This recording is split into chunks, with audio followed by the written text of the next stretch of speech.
அன்புள்ள தனுசு ராசி அன்பர்களே வணக்கம். ஆனி மாத ராசி பலன்கள். தனுசு ராசி அன்பர்களுக்கு 3இல் ராகு, 4இல் சனி, 5இல் செவ்வாய், 7ஆம் இடத்தில் சூரியன் புதன், அஷ்டமத்தில் குரு சுக்கிரன், 9இல் கேது பகவான் இருக்கிறார். சுகஸ்தானத்தில் சனி பகவானும் அஷ்டமத்தில் குருவும் இருப்பதை நினைவில் கொள்ளுங்கள்.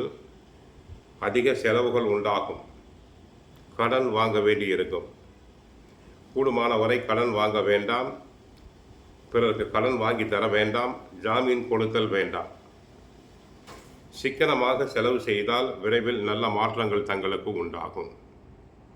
உத்தியோகத்தை பொறுத்தவரை அர்த்தாஷ்டம சனி என்பதால் உழைப்பு அதிகம். அளவுக்கு மீறிய உழைப்பு இருப்பதால் உடலில் அசதி, சோர்வு வந்து விலகும்.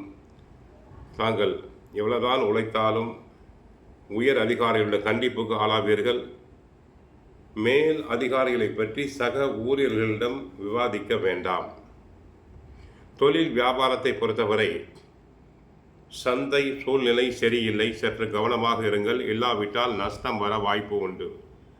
தொழிலில் பார்ட்னர்ஸ்களை அட்ஜஸ்ட் செய்து போக வேண்டும். ஒருவரை ஒருவர் புரிந்து கொள்ளுதல் வேண்டும்.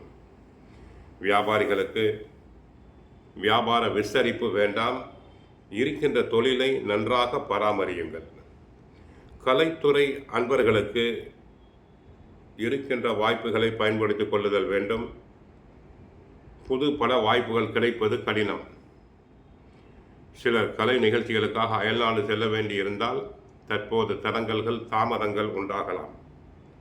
அரசியல் துறை பொறுத்தவரை கிரக நிலவரங்கள் சரியில்லை. கட்சிக்குள் உங்களுடைய புகழ், செல்வாக்கு குறையலாம். கட்சிக்குள் நியாயமாக கிடைக்க வேண்டிய பதவி உயர்வு போன்றவை தடங்கலாகலாம். தங்களை பற்றி யாராவது வீண் பழி சொற்களை சொல்லலாம். கவனமாக இருங்கள். மாணவர்களுக்கு நல்ல சகவாசம் அவசியம். இல்லாவிட்டால் படிப்பில் கவனம் செல்லாது. மதிப்பெண்கள் குறையும். பெற்றோர் சொற்படி, ஆசிரியர் சொற்படி கேட்குதல் வேண்டும். விவசாயத்தை பொறுத்தவரை இருப்பதை கொண்டு சமாளிப்பது கடினம். அதிக விளைச்சல் இருக்காது. அதே நேரத்தில் நஷ்டமும் வராது. வரவும் செலவும் சமமாக இருக்கும். ஆக பிறருடன் பழகுவதில் கவனமாக இருங்கள். பிறர் விஷயத்தில் தாங்கள் தலையிடுதல் கூடாது. யாரையும் விமர்சித்தல் கூடாது. வண்டி வாகனத்தில் செல்லும் போது கவனமாக செல்லுங்கள். பெற்ற தாயாரின் உடல் நலனில் கவனம் தேவை. கோவிலுக்கு சென்றால் கிருஷ்ண பரமாத்மாவை வழிபடுங்கள். தினமும் வீட்டில் சுந்தரகாண்டம், பகவத்கீதை பாராயணம் செய்யுங்கள். வாழ்க வளமுடன், மங்களம் உண்டாகட்டும். ஹரே கிருஷ்ணா, ஹரே கிருஷ்ணா.